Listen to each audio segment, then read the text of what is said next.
We've got Phyllis, if she will get in. I think everybody's hearing everything. Okay, well, welcome. There's Dan, and he's ready to go. I just wanted to iterate what we were just talking about, which is Nice. what is in your email. So look in your email. Charlene just sent this today.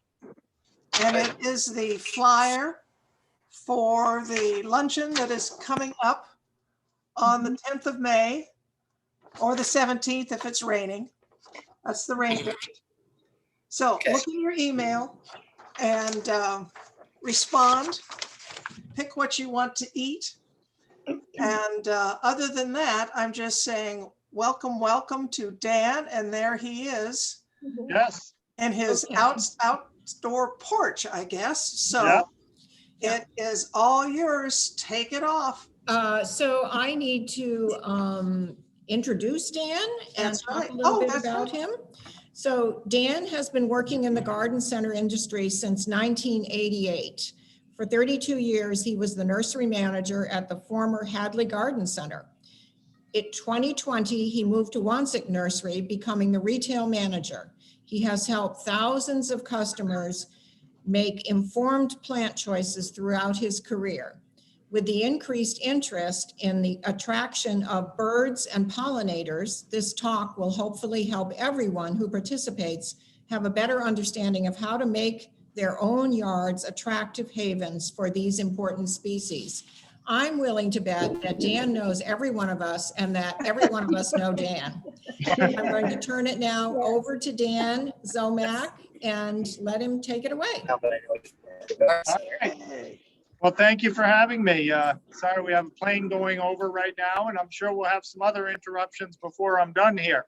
But, you know, there definitely is an increase in the number of people interested in encouraging birds and pollinators and butterflies to their yards. And with that, we've tried to bring in more plant material that helps you to do this. Now, I couldn't bring any large trees down here, so I'll just talk about those. But I want to start with the basics. And the basics of getting birds into your yard are three things. They want cover for nesting purposes and to escape predators. They want food sources, so that means plants that produce berries or attract insects that they can eat.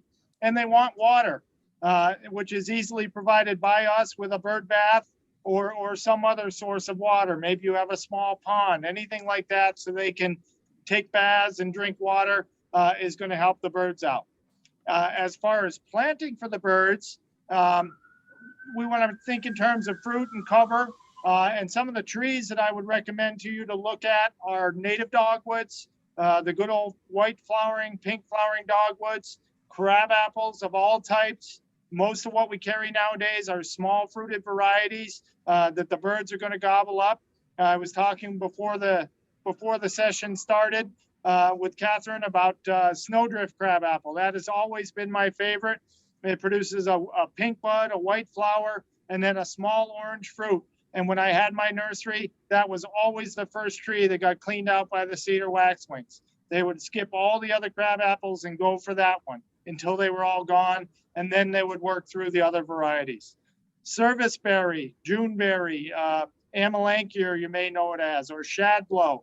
That makes its berries in June. There is no other fruit in June for these birds. So that is important for things like mockingbirds and robins and all your thrushes. So if you're looking to attract those, think of a Juneberry or serviceberry, planting those. Other species of plants, and I'm going to try and hold these up for you so you can see the tags at least. In person would be great, but we can't do that right now. But you're welcome to stop by here and see me or any of the other staff, and we can help show you some of these. I'm going to start with some of the larger plants first, and we'll work our way down to some of the smaller ones. If you can see this, and it doesn't have a great picture tag on it, this is a American cranberry bush viburnum. White flowers in the spring, and then it makes a red fruit that the birds really go for. You can also use it to make jams and jellies in your own household. but it's a native viburnum that is excellent for attracting birds and pollinators as well, because it has the right type of flower, which means it has fertile flowers rather than sterile flowers. A lot of viburnums have sterile flowers. The fragrant ones are all sterile, so they don't attract birds or pollinators to their flowers. But one like this American cranberry bush will get you lots of birds with the fruit and pollinators with the flowers.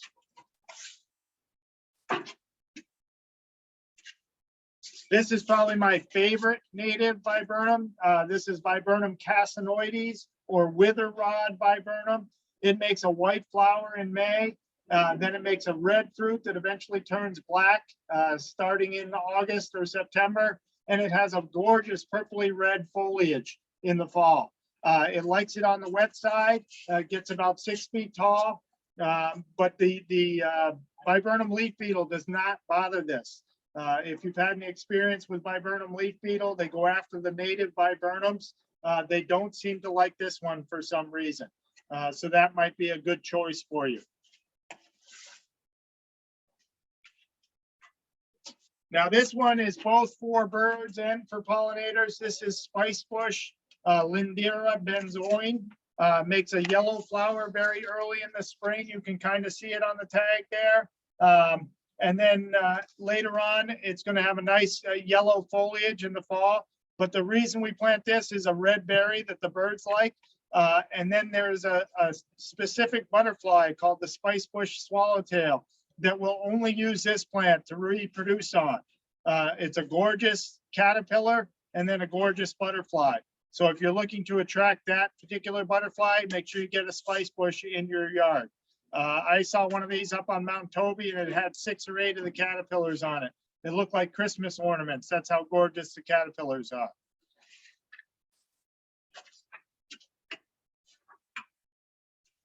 I spoke of serviceberry. This is one that's in bloom now. This is a Canadensis variety, nice white flowers in the spring. Then it makes red fruit in June. It'll go about 12, 15 feet tall. Some of the other varieties we carry will go even taller than that. And then most of them get a purpley red fall color.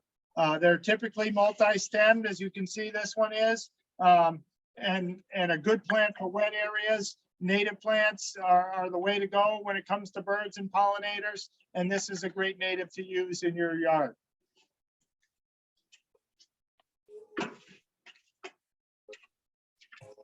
Got another viburnum here. This is the native arrowwood viburnum. And you'll see I've got a theme going here. A lot of these native plants are viburnums, clethra. They all attract birds and pollinators. So again, stick with the natives.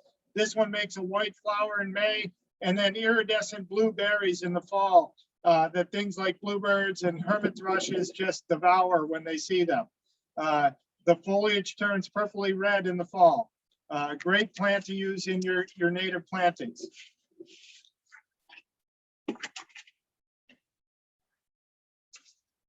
Now this plant is more of a pollinator plant. This is Clethra summer sweet. This particular one has white flowers, as you can see from the tag. It blooms in July with fragrant white flowers, and the pollinators, native wasps and other insects really love Clethra. So again, when we're talking pollinators, we need a variety of plants. It's not just butterfly bush. It's lots of different plants. It's going to get you the most pollinators and do them the most good. So Clethra or summer sweet, nice plant to use. It comes in pink as well.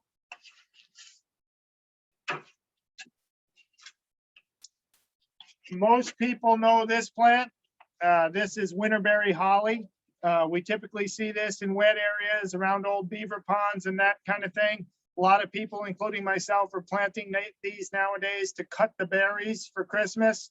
But it's a great plant for birds, especially after they've been frosted a few times. The birds won't eat them in October, but they'll eat them in January and February, which again is important for the birds because we need to extend the food supply out. If they're eating crab apples in September, we want to give them some other berries to eat in January and February. So that's why we plant things like winterberry holly. It's another native shrub. The flowers do attract pollinators, so we get 2 uses out of this plant.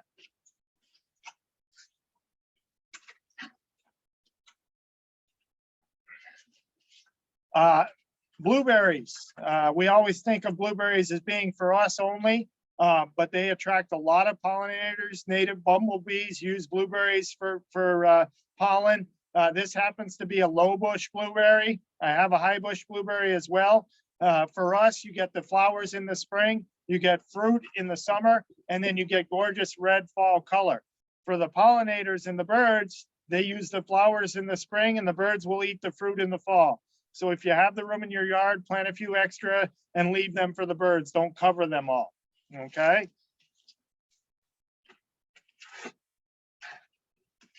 Another similar plant, this is elderberry. Again, a good wet area native. You can see the black fruit on it there. A white flower in the spring that attracts tons of pollinators. And then the black fruit attract the birds in the fall. Again, your native thrushes and bluebirds, robins, all love elderberries. So if you can plant some of these on the edge of the property, they do get fairly large. They will attract a lot of birds as well as pollinators.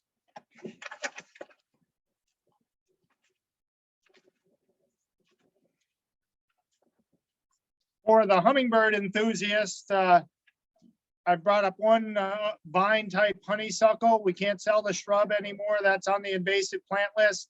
But this is one called Manafitch, which is a nice red flowering one. There are several different colors here, but the hummingbirds will be back around the 1st of May. These are all budded up now. So if you want to attract hummingbirds and keep them in your yard for the summer months, vine type honeysuckles are a good way to go.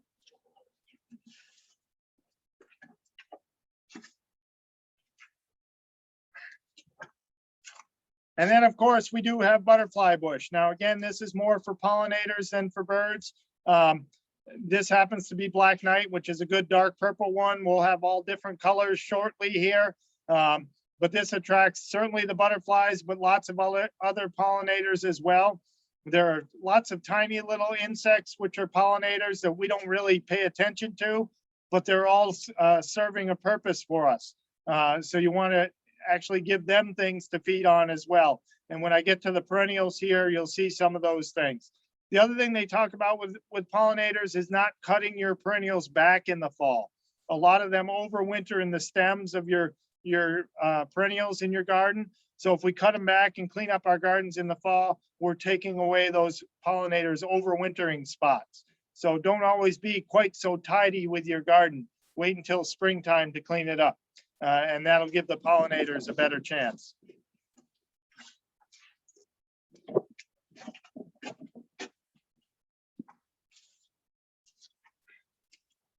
So we've just got in lots of perennials from down in New Jersey. That's why they're in bloom already. It's a lot warmer in New Jersey, as one of the folks who's traveling to DC, I think it was Dorothy, mentioned. This is a yarrow, Achillea. Great for pollinators, lots of fertile flowers there. That's what they want. I know the sterile flowers are showier, but it's the fertile flowers that the pollinators want to come to. That's where the pollen is. That's where they're getting their energy, and they're all actually spreading that pollen around to other plants to keep the natives alive. So this is one called Desert Eve terracotta. Excellent plant for pollinators, one of the earliest to bloom. So think in terms of seasonality, spreading out your color, spreading out your pollination chances for these insects.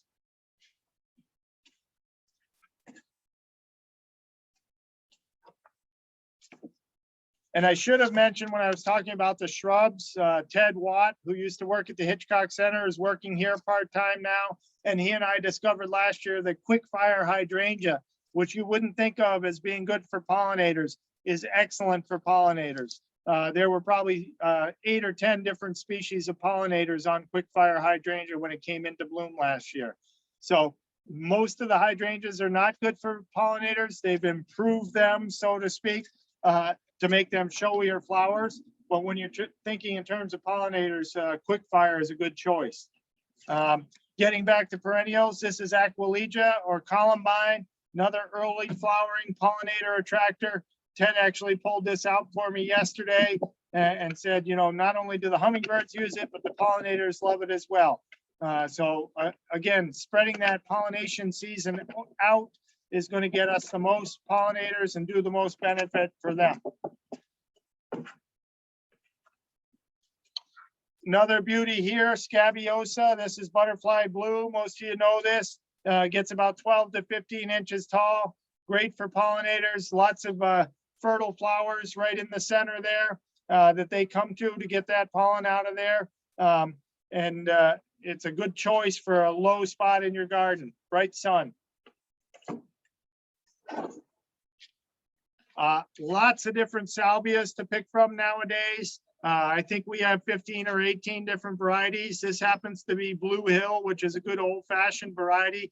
But not only do the bee-type pollinators like this, a lot of the other flying insects that are pollinators will use this as well. It's very long blooming, and it's one that if you cut it back, it will come back and bloom again. So a good choice for the pollinator.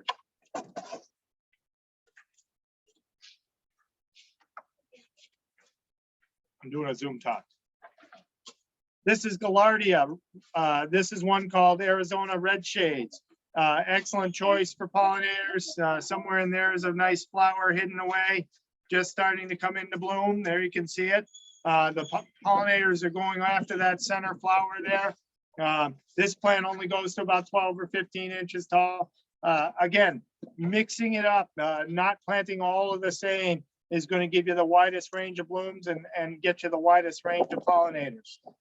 For later in the season, everybody knows this plant. This is bee balm, great for hummingbirds, but great for pollinators as well. It will spread a little bit if you're let it, but I like to keep mine contained in a small area and just attract those pollinators and hummingbirds to it. So this is a red bee balm. This is Garden View Scarlet, one of the older varieties. And you know on that plant, when it comes up in the spring, if you thin it out a little bit, cut out some of the stems, you'll get better airflow through it and have less powdery mildew later in the season. Shasta daisies, another good one for pollinators. This happens to be Becky, which is one of the most common ones. They're going to bloom later in the season, July, August. Long blooming white flowers with yellow. Excellent for pollinators. This particular variety goes about 24 to 30 inches tall. So again, varying heights, varying bloom times is going to do the best for us in our gardens. And last but not least is sedum. This happens to be autumn joy, another very common one. But this is that late season flowering that I'm talking about to get those pollinators fed and fattened up before winter comes. A lot of these are overwintering as adults, so they want to be as strong and healthy as they can be when they go to sleep for the winter months. As far as planting goes, you know, these are all easily planted, full sun to part shade. Most of your pollinators prefer that. There are some perennials for shade as well. We just don't have our full selection here yet, so I kind of had to grab what we do have. But every day there's new coming in, so you can stop in and have a look, and we can walk the tables, and I can help you find some other pollinator plants. As far as trees and shrubs, again, more coming in every day, and we can walk around here and put together a garden. I did that for a woman here in Hadley last year. She ended up coming back and getting a second load of plants, and now she's got a whole bird and pollinator garden in her front yard. And we're going to do the other side of her driveway this year. And I would just open it up to questions. That's where I'm at my best, is having questions fired at me. I wish we could do this in person because it would be a much better talk, more effective. Okay, go ahead, folks. Raise your hand if you have a question. I'll call on you. Cynthia? Go ahead, unmute yourself, Cynthia. Hi, Dan. Hi, Cynthia. No, it's Elaine. No. Yeah. Who's Or did I jump in on somebody? Go ahead. okay? Hi. We have something in our yard. It must be a rabbit or a deer, and it's eating every little new leaf and shoot that comes up. Is there anything I can do to keep them out of there? The easiest thing I tell everybody is to take some garlic, mince it up fine, put it in a glass jar with some water and leave it in the sun for a day or two, and then strain it and put it in a mister bottle and spray that rotten garlic around. Nobody likes the smell of rotten garlic. So that's a good organic way to try and solve the problem. If that doesn't work, we do have some good repellents over here, most of them based on putrescent egg solids. They might have cayenne pepper in it. There are some other ingredients as well. Okay, thank you. Thanks a Yeah. lot. Okay, Elaine, go ahead.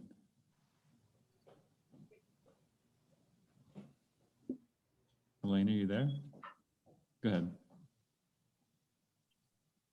Dan, can you hear Yes. me?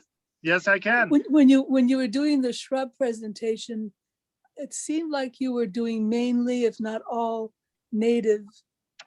Are we wasting our money if we bring in flowering shrubs that are not native and try to use them as pollinator won't- sources? Yeah, I won't say that you're wasting your money, but you have to choose wisely, Elaine. A lot of the work now in breeding is to make showier, bigger flowers. Yeah, And in doing so, they give up things. And a lot of times, like with hydrangea, for instance, they've taken away all the fertile flowers to make larger, showier, sterile flowers. Mhm. So that's why I mentioned the quick fire hydrangea. Most of those in the paniculata series that is out there from Proven Winners right now have no fertile flowers and therefore are not going to attract any pollinators. So just choose wisely, ask questions when you go to buy them, and see just, which ones will work and which ones won't. Thank you. Yeah. Okay, Catherine, you're next. Okay, you were talking about the deer, Yes. how to get rid of them with the garlic. Does that work for hosta too? Deer wiped out my hosta last year. So the key with deer is to change it up, Catherine. You can do the garlic this week, and next week maybe get a commercial deer repellent and spray it with that. And the following week, go back to the garlic. If they smell the same thing over and over again, they'll get used to it, just like squirrels do with hot pepper, and they'll stop avoiding it. So if we change it up fairly often, you'll keep the deer away. But there's no magic plant you can plant that deers hate and won't go in there. Well, they don't like daffodils very much. Nobody likes daffodils. Alliums are another good one. They don't like the smell of onions. So that's as magic as we get when it comes to plants and deer. Okay, thanks. Yep.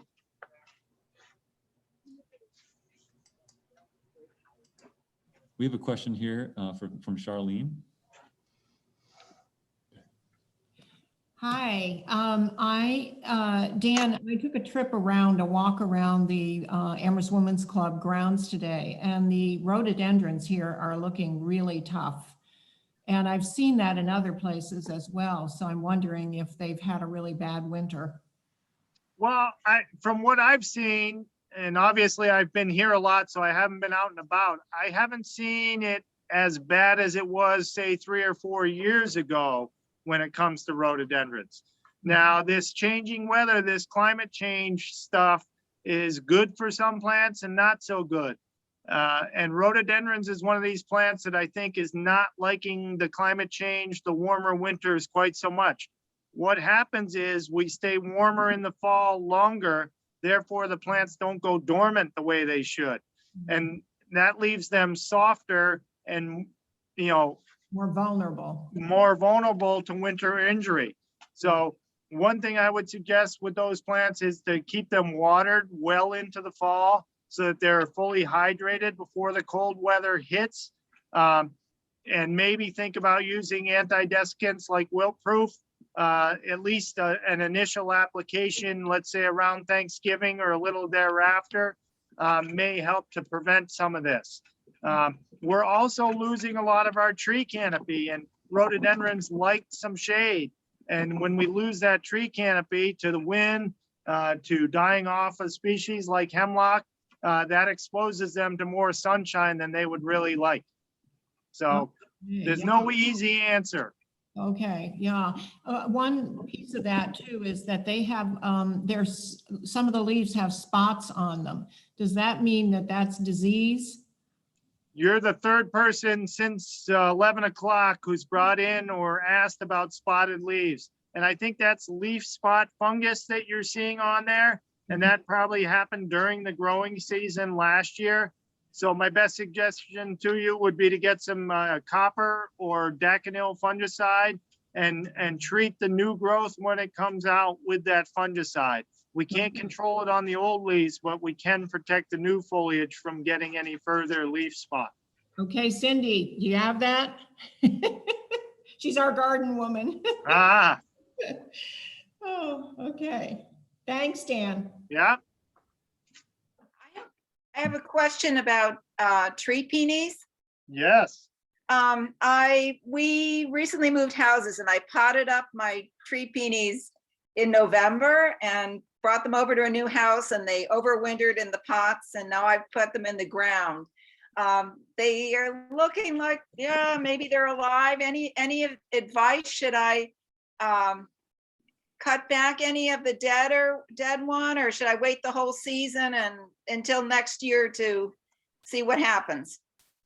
I would have a little patience on that. You know, we've been up and down temperature wise over the last 3 or 4 weeks. So I would give it a little more time and see what sprouts out. But by, let's say, the middle of May, end of May, if you don't see anything sprouting out of certain branches, then I would cut them back. Okay. Thanks. And take care of those, because tree peonies are off the market if you didn't know. Nobody has them. We don't know exactly what happened, but about 2 years ago, they stopped selling them everywhere, and we don't know exactly why. Well, I'm trying to baby mine. Okay. Thank you. Yeah.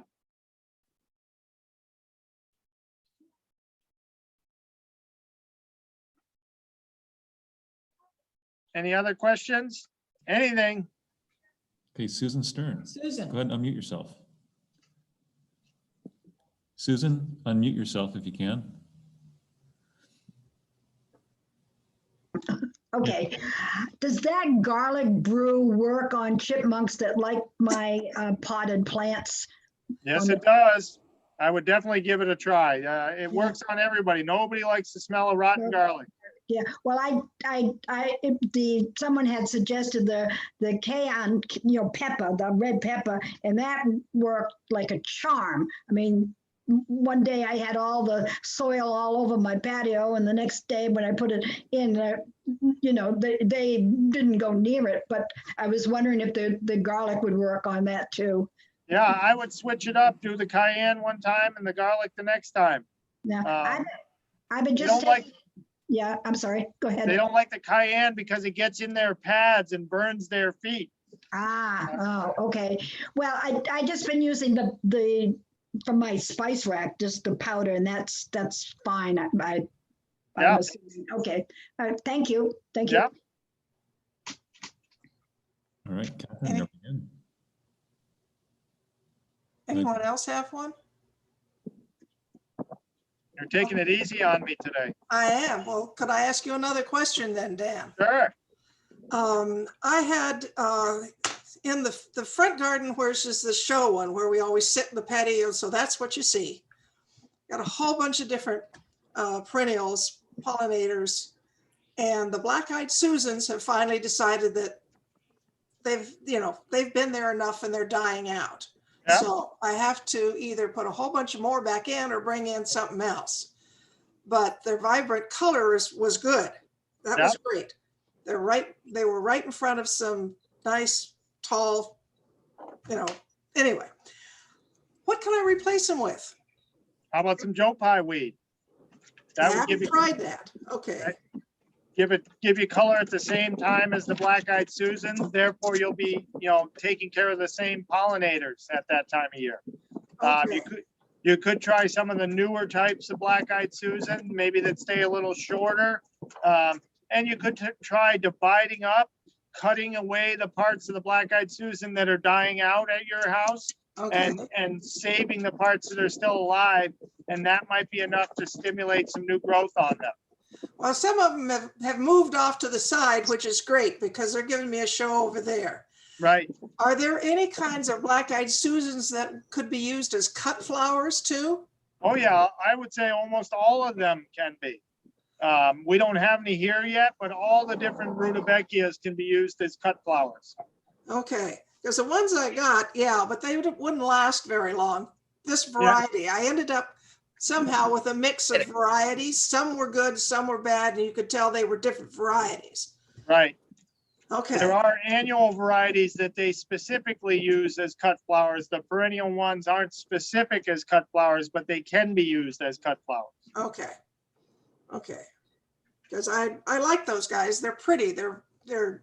So I'd like to replace them. Thanks. Sure. Okay, questions from Carol and then Dorothy. Hi, Danny. Nice to see you. Hi, Carol. I'm just asking questions about last year now. I have several of the Ito peonies, Yeah. and they didn't look great last year. The Barzella 2 years ago had, many flowers, lots of the beautiful yellow. And this year last year they were really just hardly up. Was there something bad happening? I wonder if we had some late cold and some of the initial buds might have got frozen. That would be my guess. Mine were not as stunning last year. They are off to a good start this year, so I'm crossing my fingers that we don't have any more snowfalls, or if we do, they stay up in Pelham where they belong. Thank you. Thank you. Not down in the low countries. Right. That would be my guess, Carol. The other thing I worry about in your yard, only because I know your yard, it could be a little wet for them in the backyard if that's where you have them. They It's don't. not too wet right there, but Okay. the interesting thing is my regular peonies did okay, and they're starting up earlier than the Itos. Do the Itos start late? I forget. Well, my Ito in the front yard is going gangbusters, and that's the north side of the house. I have one in the backyard that's kind of shaded by some hemlocks, and that's just starting to poke up. So I would give it a little more time. Certainly fertilizer can't hurt, some flower tone or plant tone, something like that around them might help as well. Okay. Hope to see you soon. As soon as I feel Yes. brave enough to come out there. Okay, we're filling up fast here and selling out fast. I'm sure that's happening. I'm already worried. Yeah, Thanks, Danny. okay. Hi, Dan. Hey, Dorothy, go ahead. Sorry. Okay. My question is, if I plant a red oak and then I plant some of the bushes that you were talking about earlier, a lot of the, gosh, what were they called? They were Viburnum? flowering. Yeah, the viburnum, which I've never done. My sister was a big gardener. She always talk viburnum, but I've never done them. And if I plant them around and kind of under this new tree, will they survive? Because at some point, my oak tree will be casting shade.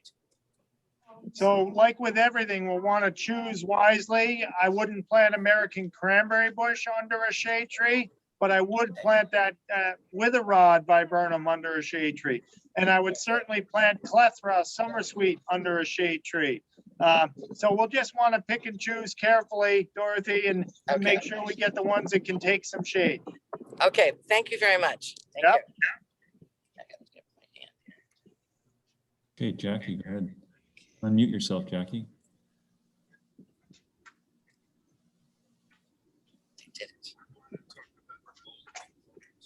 Are you waiting for me? Dan, does the nursery have a plant list, either paper or digital? So that's been a bone of contention of mine since January. We had several meetings and I said, we need a plant list. People want a plant list, even if it's just Latin name and common name. And unfortunately, I couldn't twist my boss's arm enough to get that out there. He's not as well organized as my former boss. And unfortunately, we don't have a plant list. We kind of know what we have coming in, but he tends to order things by the seat of his pants. So it's hard to nail down exactly what we're going to have. So right now, we do not have a plant list. You can certainly call me or stop by and I can tell you yes or no, we have it or we don't have it or we're going to have it, because I have a pretty good idea up here of what's coming or not coming. Okay, thank you. Yep. Hey, Jackie, Tahill, go ahead. Okay. Question for flowering shrubs and trees and plants. Is it better to fertilize before they flower or after they flower or both? So I'm a firm believer of fertilizing April 1st, June 1st, and if they're struggling again in September.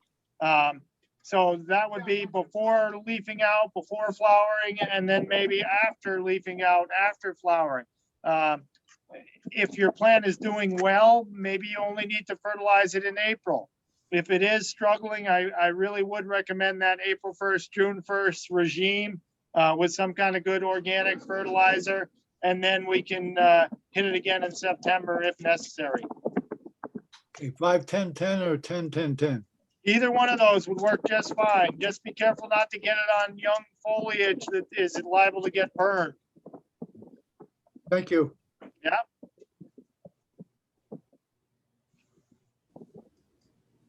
Okay, who's next?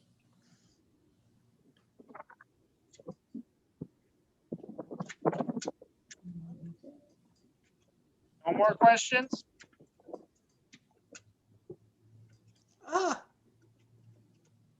No They're more all gonna- questions. All gonna come in and ask me questions, all on the same day, I bet. That's it. That's it. As soon as the snow goes away, Dan. Okay. Karen, unmute yourself, Karen, and go ahead. Hi, Dan. You had mentioned that let me just get back. I've been taking some notes so that I don't forget what you've said. Sure. Shoot, I just lost it. Oh, here it is, salvias. You mentioned that you should cut them, but I didn't know when. I've been cutting the dead blossoms off, and then they come up with new ones, which is beautiful, but I didn't know if you meant cut them down, 2 or 3 inches, or do what Well, I've been doing. So if I hold this up for you, you can see those nice blue flowers there now. But Yep. down on the sides here, let's see if I can turn it, there are additional buds coming along. So you want to be careful not to cut it back too hard. When this initial blossom goes by, you cut that off. And then these side blooms are going to come out and bloom as well. And then after that, after the side blooms are done, then you can give it a haircut of 3 or 4 inches and you will get a second bloom about a month down the road, especially if you give it a little fertilizer. So, Thank you. yeah, hopefully that clarifies it. And I that's got it right. True of a lot of perennials, salvias, veronicas, scabiosa, they will repeat bloom if you cut off those initial flowers. Thank you so much. Yeah. Okay.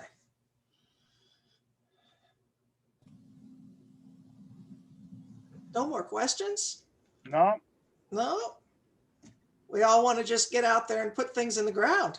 absolutely. That's what I'd be doing today. Yeah. Okay. All right. Well, thank you all for having me. Gave me a good warm up for the bird club next week. Thank you very much, very much for doing this. Send your critiques to me so I can know what to fix for next week. It was perfect. All right. It was great. Thank you. Yes, Very thank you, much. Danny. All right. Thanks to Dan. Okay. Okay. Bye-bye. Bye.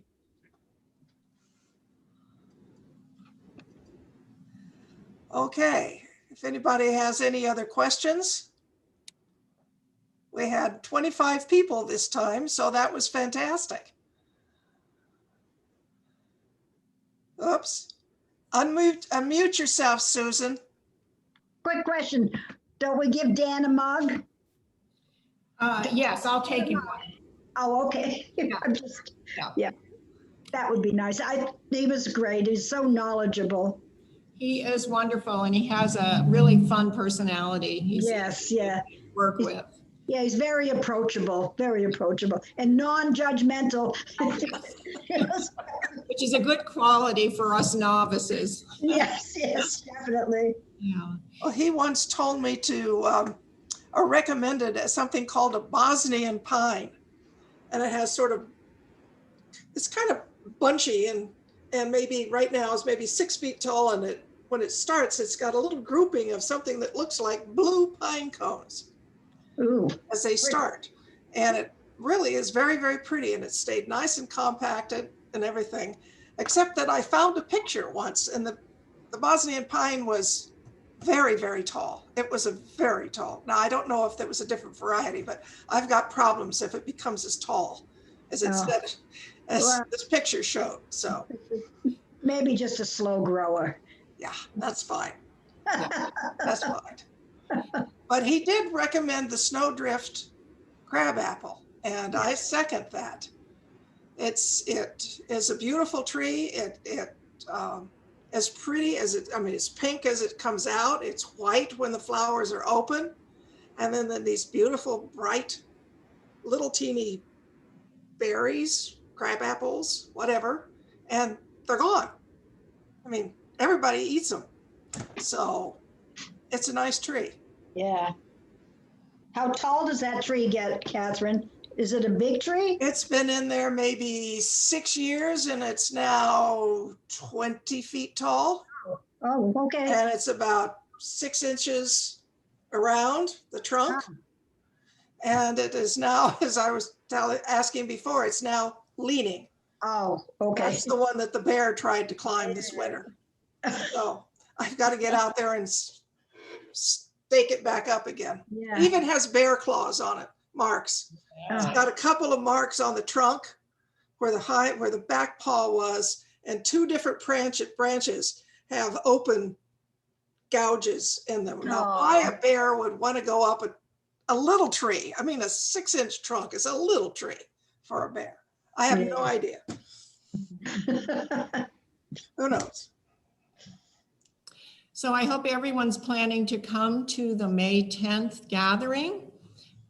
We have planned for social distancing, and we will, well, you check out your flyer and you'll see. But it's an opportunity for us to see each other in person, and we can do it safely. And we're really looking forward to doing it. So if you have any good vibes about no rain on that day, please use them. Please use them. Yes. Yes. Thanks, everyone, for checking in today. And this is our last meeting until September, at which point we hope we will be in the house in person. Take good care, have a good summer, and we'll see you first in May. We'll see you. May 10th. May. Thank you. Bye-bye. Goodbye. Bye.